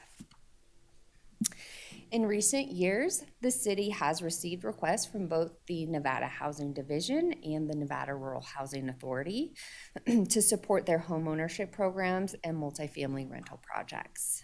This year, Nevada Rural Housing Authority submitted a letter requesting 25% or $1,662,250.56 of the city's private activity bond cap for their homeownership programs. The Nevada Housing Division submitted a letter requesting any unused private activity bond cap be transferred to the division for their home ownership programs and the development of affordable rental housing. Based on the Nevada Rural Housing Authority's request, the remaining 75% or $4,986,751.66 66 cents of the city's allocation of private activity bond cap would be available for the Nevada Housing Division. The Nevada Housing Division's Home is Possible home buyer program targets low and moderate income households. The Home is Possible for Heroes assists veterans and military families by offering below market interest rates and reduced monthly mortgage payments. The Home is Possible for Teachers helps support, recruit, and retain teachers by offering below market interest rates and $7,500 in down payment assistance. And the Home is Possible homeownership program assists low and moderate income first-time home buyers in purchasing a home by providing down payment assistance and closing costs. The table on the screen demonstrates how the Nevada Housing Division has supported City of Sparks residents through their Home is Possible program. Over the past 7 years, the Home is Possible program has assisted 781 City of Sparks residents to purchase a home. The Nevada Housing Division has been able to support the development of affordable rental housing throughout Washoe County. And in the past 4 years, over 2,900 affordable housing units have been built using private activity bond cap. The Nevada Rural Housing Authority provides affordable housing programs throughout the rural community in the state of Nevada. City of Sparks residents are eligible to participate in the Nevada Rural Housing Authority's homeownership programs. The Nevada Rural Housing Authority uses the private activity bond cap to provide affordable single-family financing. Nevada Rural Housing Authority converts the private activity bond cap to mortgage credit certificates, which provides a tax credit to the home buyer, totaling a 20% reduction in mortgage interest payments. Nevada Rural Housing Authority also provides home buyers with down payment assistance to cover a portion or all of the down payment required for FHA, VA, USDA, and conventional loans, and the assistance may also be used to cover closing costs. In the past 5 years, the Nevada Rural Housing Authority has assisted 86 City of Sparks residents through their mortgage credit certificate program and 517 residents through their down payment assistance program. Both agencies provide affordable housing resources to the residents of the City of Sparks and Washoe County. Staff is recommending the 2 separate motions listed on the screen to transfer the city's private activity bond cap to each of the agencies as requested. That concludes my presentation. I'm happy to answer any questions, and the Nevada Housing Division as well as the Nevada Rural Housing Authority are here if you have questions for them. And I don't need to remind you. I've forgotten with it. I literally forgot with this thing in my hand. This is a public hearing. Anyone in the public wishing to speak at this time? Okay, Mr. Bill. When?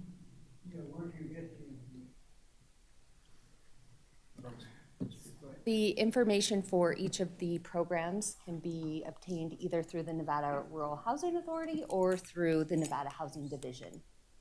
We'll have her talk to you afterwards, Bill. Okay. All right. Anyone else in the public wishing to speak at this time?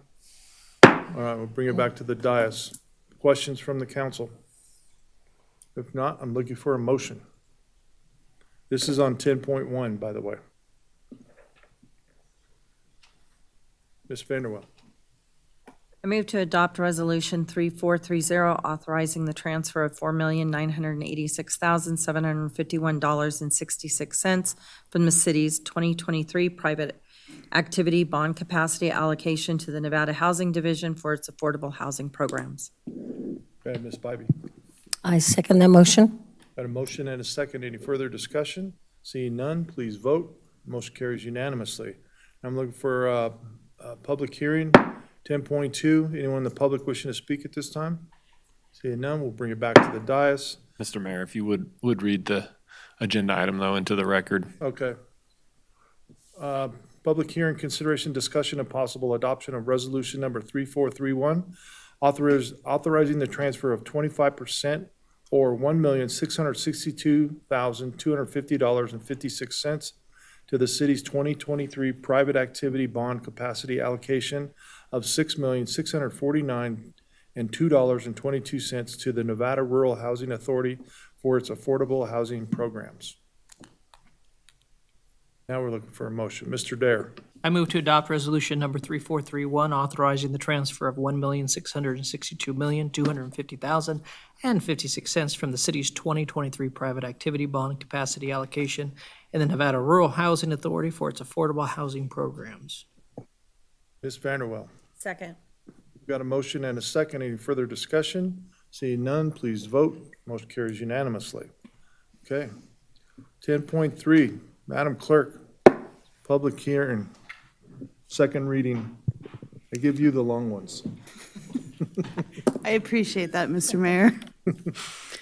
Great, this is the second reading, public hearing, discussion, and possible adoption of Bill Number 2812, an amendment to Section 10.48.030, parking of oversized vehicles, an amendment to Section 9.40.040, solicitation of ride, business or contribution from driver or occupant of vehicle prohibited, an amendment to Section 9.48.030, unlawful to camp on public property, general provisions of the Sparks Municipal Code, and the adoption of Section 10.48.250, human habitation of vehicles on public property, the adoption of Section 10.48.260, obstructive uses of public sidewalks, right-of-way, and public streets are prohibited, the adoption of Chapter 9.61, use of generators and fires, the adoption of Section 9.61.10, outdoor fires and portable open flame devices, the adoption of Section 9.61.20, blowtorches and propane tanks or containers, and the adoption of Section 9.61.30, portable generators. Well, thank you, Mr. Mayor. For the record, Wes Duncan, Sparks City Attorney, here with Chief of Police Chris Crawforth. I think it's important to note at the beginning of this presentation that the why or the reason that we're here before you to bring these forth as new ordinances is really centered around public safety. and public health. As you'll see from Chief Crawforth's presentation, there's some certain challenges that our law enforcement, our HOPE officers in particular, are facing on a day-to-day basis.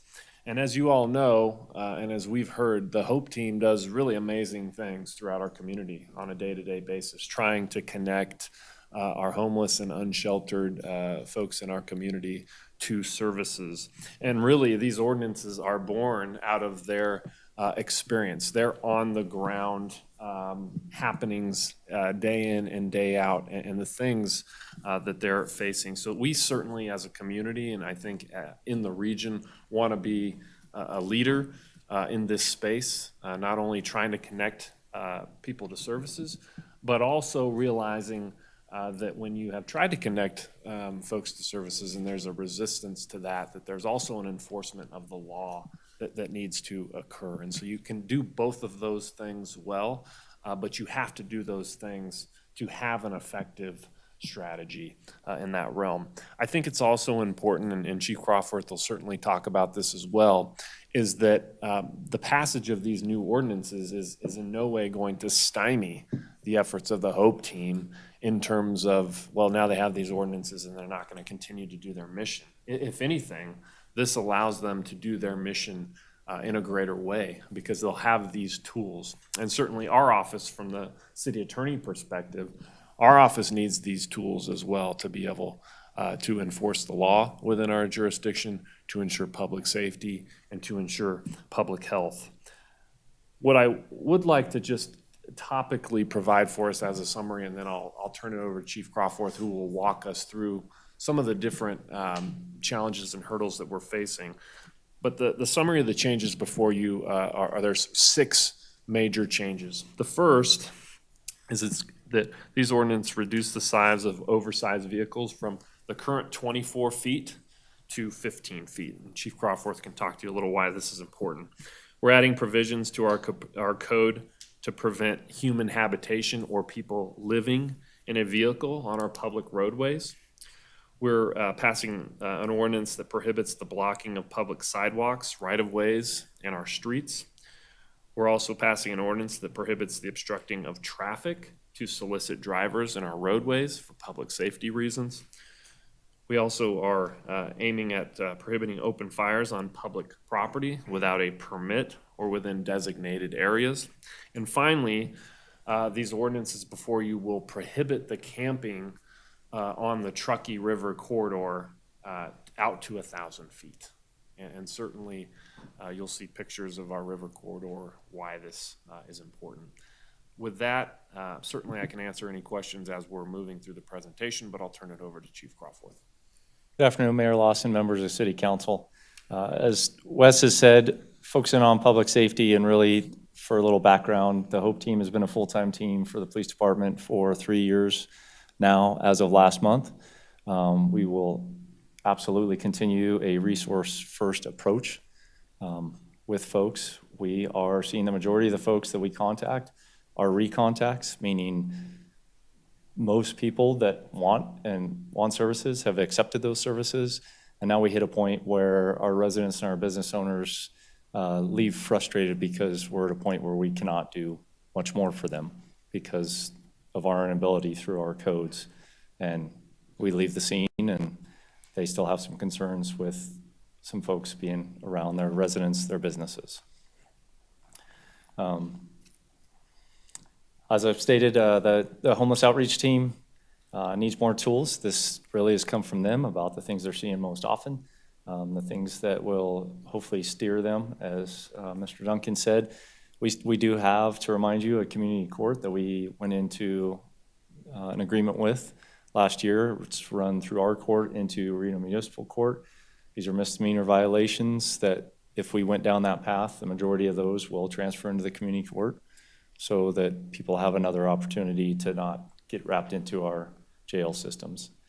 And once again, as I stated, it's going to be that first, I'm getting a lot of echo, sorry. First approach is get them connected to services. We'll continue to strive to do that. Most of this, what I'm going to show you, is just examples that we're seeing out on the streets. This comes from them. Summary of the changes, going through what Mr. Duncan has already said. The reduction in the size of oversized vehicles is pretty simple. We are seeing a substantial amount of vehicles that don't fit into the 25 feet realm, meaning that we have no actions that we can take. If people want to stay there, we don't have any city coded violations. 15 really encapsulates the majority of those trailers. We're seeing a lot of those small flatbed type trailers that we just have no actions that we can take if they don't want to receive services. He's talked to most of the rest of these, and I'll kind of pass over those since he's already talked with those, and we can answer some questions at the end.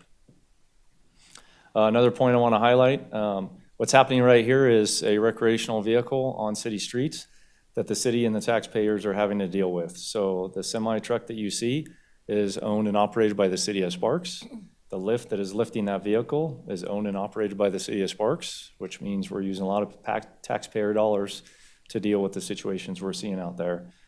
This recreational vehicle ended up at Sparks Police Department because places don't want to store it, nor do they have the ability. And then we had a lot of man hours spent till we could actually take ownership through the Department of Motor Vehicles of this so we could actually have it destroyed.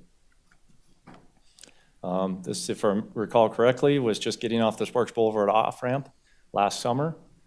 This is some of the work that the HOPE team has done, is created partnerships with the railroad. We get into private property issues and we work with them. What that routinely means is that we end up as the city and the taxpayers dealing with this because the funds are not there from our other partners. This is a very common thing that we're seeing. We obviously have a very pristine river that we like. Most of our storm drains head right into that river. And what we're seeing with these RVs on our streets is, even though they don't have running water and things of that nature, the facilities within those are still getting used, and they're being drained onto our streets and eventually into our river, which is another concern with the recreational vehicles and the habitation within those on our city streets. This was a picture taken by our HOPE team on A Street. As you can see, there's supposed to be a pathway that people can walk on, and people are using that for their storage, so the remainder of our citizens are unable to do that. They're then stepping into traffic, which is obviously a safety concern for people trying to get around. This is our typical unhoused population, if you'll see. This is once again on the railroad. This is a constant theme, if you will, where we continue to see folks. We have a generator right here, and just a lot of items that end up being collected by us. This, for the most part, is people that are unwilling to accept services, and this will give us one more approach to defer them to those services. This picture was taken under Veterans Parkway. Had some individuals that were inhabiting the ways there. As you can see, I have some serious concerns when we are using generators with electricity going through water. This is a safety threat to these individuals where they're trying to take care of themselves. However, there's some serious concerns where that could go awry. Within the same corridor, we see now that they have tarped off, so there's some ventilation, there's propane canisters, and the combination of water and electricity. The fiscal year 23 that just ended, the reported fire and medical calls, we had 8 trailer fires, which obviously result in the majority of our fire staff being called out, and a huge ask of our tax basis. Cooking, warming, and outside fires, 119 of those. We had 21 dumpster fires and 70 medical EMS with treated persons identified as unhoused. Fires, you can see a common theme of where we continue to be for the most part. These are warming fires that get out of control, which is why we want to address those. And our RV fires, which end up on our city streets. And then obviously, as you can imagine, there's a lot of work after that to get that off the roadway, and companies that are unwilling to come touch that. Extinguished fire that the fire department was dealing with, and obviously a safety issue to the folks that are out there when these things catch fire. This was taken by our HOPE team down on the river. Obviously, we want our families, our citizens, our visitors to be using the river. This is a concern, the way that this is left. This is more than just one hypodermic needle. This is obviously a entire caseload. Talking about violence in the unhoused community, obviously there are folks that are struggling, but there's also some people that are committing violence upon the unhoused community, and we are having to take enforcement action. Some of the examples is a male subject arrested for battery causing substantial bodily harm. Our Hope officers located a Reno murder suspect underneath the Glendale Bridge and took them into custody, that person into custody, who was a member of the unhoused community. And then, if you recall, a few months ago, we had a homicide on the River Path in Fisherman's Park. And just in summation, summary, our public safety, addressing the requests of our citizens, our business owners, and giving our Hope team the ability to push a little more to get folks into the services. Our community is full of services, and if I can take you back a few council meetings, Mr. Denton was here and talked about how there's a lot of services within the region, and our citizens that are trying to do the right thing aren't always doing the right thing, and I believe this is another avenue that will help us steer folks into the resources that are out there for them. And I'll pass on to Mr. Duncan if he had something else. Yeah, and I'll just say, I think too, right, we continue to take a compassionate approach trying to give people a hand up, which is the compassionate and the right thing to do. But we also owe it from a public safety perspective, as you can see, to our citizens, to our families in this region, that we're also enforcing the law in places where people have lost that psychological drive that Mr. Denton talked about, who are resistant to us, multiple times trying to intercede and trying to get them connected to service. And so this is the right approach. If you look across this nation and you see there's a lot of communities that have let this issue really unfold with some very devastating effects on their community from a public safety and a public health perspective. Certainly Sparks does not want to be in that place. We want to make sure that we're continuing to be proactive, compassionate, but also enforcing the law. And I believe that these ordinances really cut the right balance in that way. And so I would urge this council to pass these. Thank you. Okay. This is a public hearing. Anyone in the public wishing to speak at this time? Seeing, Bill? Public comment.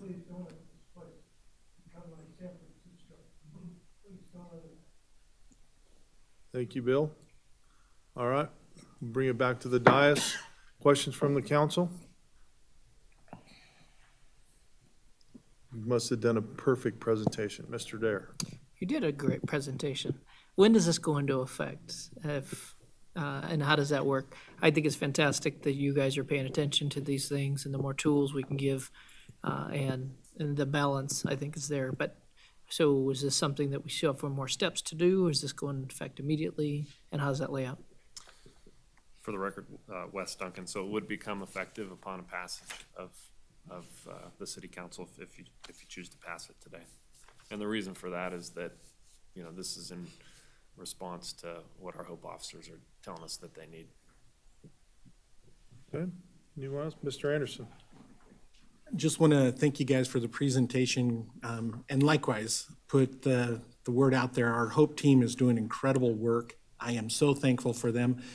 And in some ways, this may sound like we're taking a harsh or negative approach to the unhoused, but really what we're doing is making sure that we're directing them towards the right services where they need to receive the help.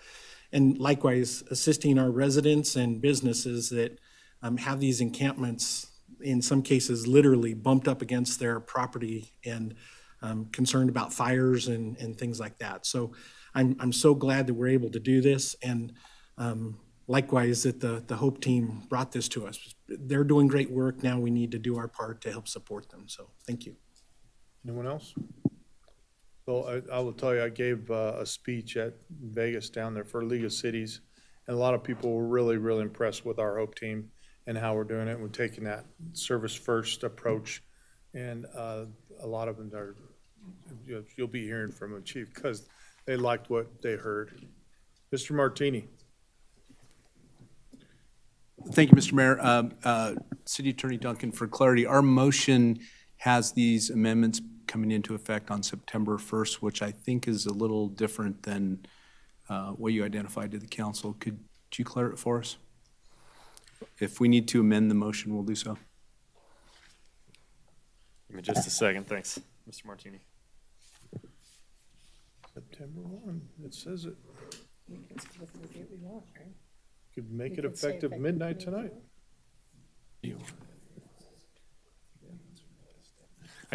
Mr. Mayor, so since we had noticed it, the previous hearing for September 1st, that's my fault and mistake. Thanks, Mr. Martini, for the assist on that. So these would come into effect 1 September. Okay.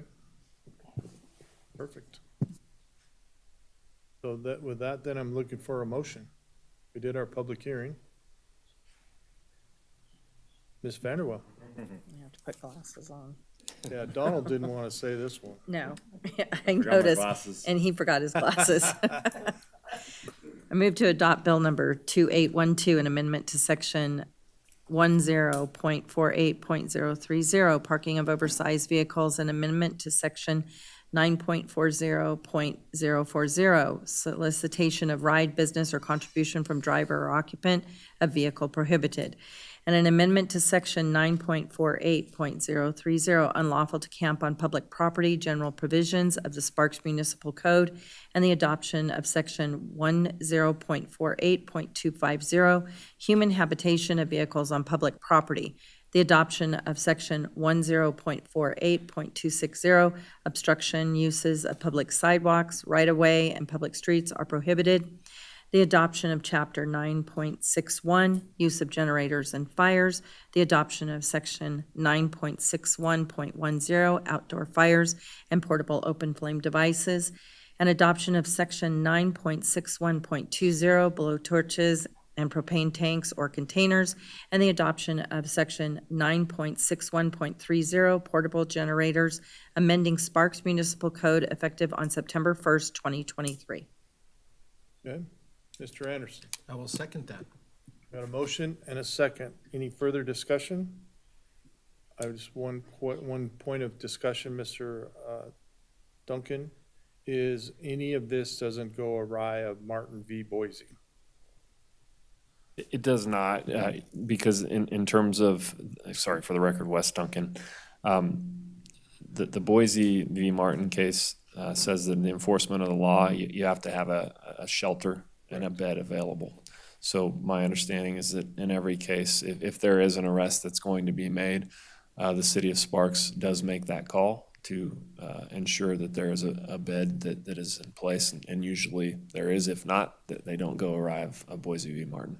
Okay, thank you very much. All right, any further discussion? Seeing none, please vote. Motion carries unanimously.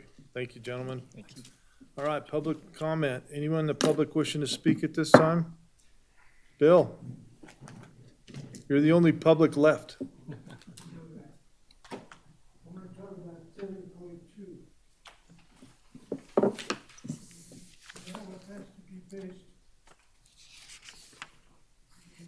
in years and years before that this thing was established, and we were a very small community. And we only get $1.8 million, and Reno gets 13 million of the money. Why don't we get more? Why can't we get more? I can tell you after the meeting. It's in statute, is the short answer. Okay? Anyone else in public wishing to speak at this time? All right, bring it back to the dais.